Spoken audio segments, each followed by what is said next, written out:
दोस्तों जब भी मैं कोई वीडियो डालता हूँ तो एक ही बात पूछते हो भाई, जुप्पी वापस आएगा कि नहीं आएगा, पेड कॉन्टेस्ट वापस आएंगे कि नहीं आएंगे। तो आज मैं इसी वीडियो में चर्चा करने वाले हैं कि भाई जुप्पी पे पेड कॉन्टेस्ट वापस आएगा या नहीं आएगा। अगर आएगा तो कैसे आएगा और नहीं आएगा तो क्यों नहीं आएगा। तो कुछ कारण है, कुछ तरीके हैं, उनको समझ लेते हैं पहले। अगर आएगा तो भाई चलने की संभावना है तो किस तरीके से है, तो हम सारी बातें इस वीडियो में क्लियर कर देंगे।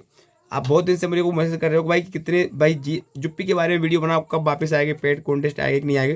ठीक है, देखो इंडिया में गैम्बलिंग और जीएसटी रूल को लेकर मई 2026 के आसपास जो स्थिति है उसमें रजिस्टर होना और paid contest real money gaming चलना दो अलग अलग पहलुओं पर निर्भर करता है। अब वो दो पहलू कौन कौन से हैं उस पर हम बात कर लेते हैं। पहलू नंबर 1 होता है रजिस्ट्रेशन और जीएसटी का प्रभाव।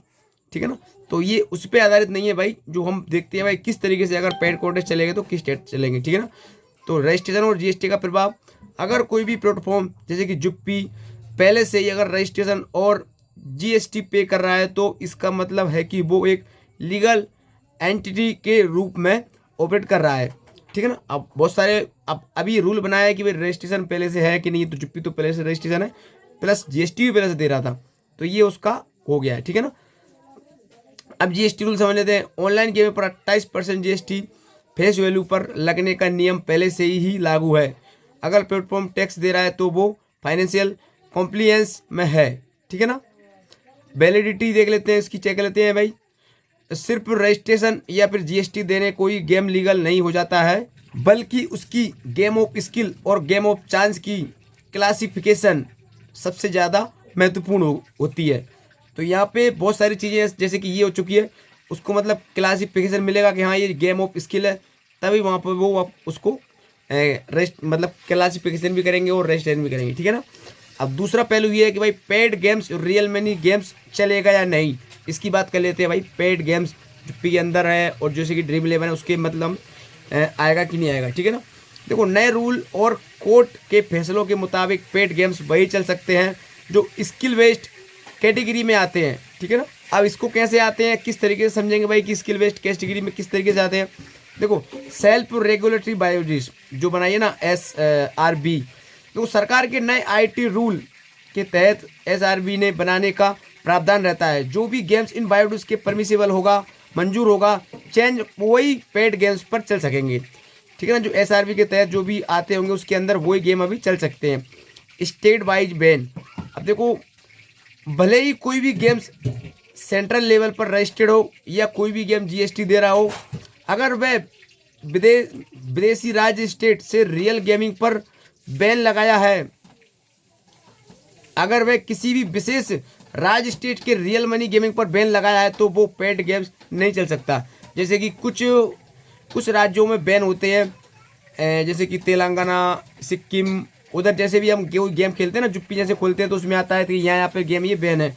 भले ही वो स्किल बेस्ड गेम अभी होगा 1 मई के बाद में, तो वो वहाँ पर भी नहीं चल पाएंगे यहाँ पे, क्योंकि उनमें वहाँ पे स्टेट वाइज बैन लगा हुआ है। अब कर लेते हैं भाई जुप्पी के प्लेटफॉर्म की स्थिति। जुप्पी और उसके जैसे बड़े प्लेटफॉर्म ने नए लूडो और गेम्स को स्किल बेस्ड प्रूव करने के लिए काफ़ी इन्वेस्ट किया है। अगर कोई भी गेम 1 मई के नई गाइडलाइंस के तहत परमिसिबल की लिस्ट में आता है तो वह बिल्कुल चल सकता है। तो यहाँ पे ये गाइडलाइंस कुछ होती हैं भाई, जुप्पी जैसे प्लेटफॉर्म की स्थिति अभी क्या है तो वो यहाँ पे दिखाई दी है। देख भाई कोई भी गेम्स अगर 1 मई के रूल के गाइडलाइन को जो फॉलो करता है उसके तहत लिस्ट में अगर आता है तो बिल्कुल चल सकता है। जुप्पी जैसे को जीएसटी देते हैं, ठीक है ना, जुप्पी ऐप जैसे जो जीएसटी दे रहे हैं उन्हें एक तरह का लीगलिटी में सी एडवांटेज मिलता है, क्योंकि वो गवर्नमेंट का रेवेन्यू में कंट्रीब्यूटर कर रहा है, लेकिन उसके हर नए सिक्योरिटी और कंज्यूमर प्रोटेक्शन रूल को फॉलो करना होगा। तो ये कंडीशन है भाई, जिनको चलाना है वो इसको मतलब मानना पड़ेगा। ठीक है ना, अब बात कर लेते हैं मुख्य बिंदु रजिस्ट्रेशन प्लस जीएसटी। ये कंपनी की लीगलिटी दिखाता है कि वे पेड गेम्स के लिए हर बार नए आईटी रूल को पैरामीटर पर खरा उतरना होगा। ठीक है ना, रजिस्ट्रेशन प्लस जीएसटी ये कंपनी की लीगलिटी दिखाता है, लेकिन पेड गेम्स का लिए हर बार नए जो रूल बनेंगे उनके ऊपर भाई खरा उतरना होगा हर एक ऐप्स को, जो भी पेड गेम्स जो लीगल होंगे उनको। ठीक है ना, अब पेड गेम्स का आना देख लेते हैं। अगर प्लेटफॉर्म ने नए सर्टिफिकेशन रूल फॉलो किए हैं तो वो paid games real money games बंद नहीं होंगे, लेकिन उनके केवाईसी और वेरिफिकेशन की नियम पहले से ज़्यादा सख्त हो जाएंगे। जुप्पी पर पेड गेम्स का आना एक और बात हो सकती है। यहाँ पे देखो स्किल वर्सेस चांस। देखो नए रूल के मुताबिक सिर्फ वही पेड गेम्स चल सकते हैं जिन्हें स्किल बेस्ड हुनर और के आधार पर माना गया है। अगर वो OGRAI ने जुप्पी को लूडो फॉर्मेट को स्किल बेस्ड गेम का सर्टिफिकेट दिया है तो वो चल सकता है, ठीक है ना। तो यहाँ पे ये मतलब कि गुंजाइश है अभी। GST की अहमियत, GST देना एक अच्छी बात है, लेकिन यहाँ पे क्योंकि लीगल रिकॉर्ड है के लिए 1 मई के रूल्स के बाद GST देने काफ़ी नहीं होगा। अब ऐप्स को दिखाना होगा कि वो रियल मनी गेम्स जुआ नहीं, बिल्कुल सोशल या ई स्पोर्ट कैटेगरी में आता है। तो यहाँ पे ये बातें मैंने बताई हैं। तो इस तरीके की कंडीशन माननी पड़ेंगी ऐप्स को, तब जाके वो रियल मनी गेम्स और पेड कॉन्टेस्ट वापस आ सकते हैं। तो और ये वीडियो भाई मैं एजुकेशनल पर्पज़ के लिए मैंने बनाया है, ठीक है ना। और ये उनके जो आधार पे मैंने बनाया है, जो कि न्यूज़ आ रही है उनके आधार पे मैंने बनाया है, ठीक है ना। बाकी वीडियो आपको कैसी लगी, अगर अच्छी लगी हो तो एक लाइक और शेयर जरूर कर देना।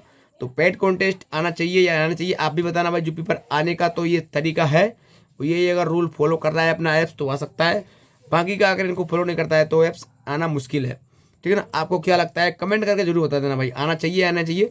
जितना ज़्यादा हो सके उतना लाइक कर देना और आना चाहिए ये जरूर लिख देना, ठीक है ना, क्योंकि उनको लगेगा भाई इतने लोग उसको चाह रहे हैं। तो ऑल द बेस्ट, लाइक कर देना।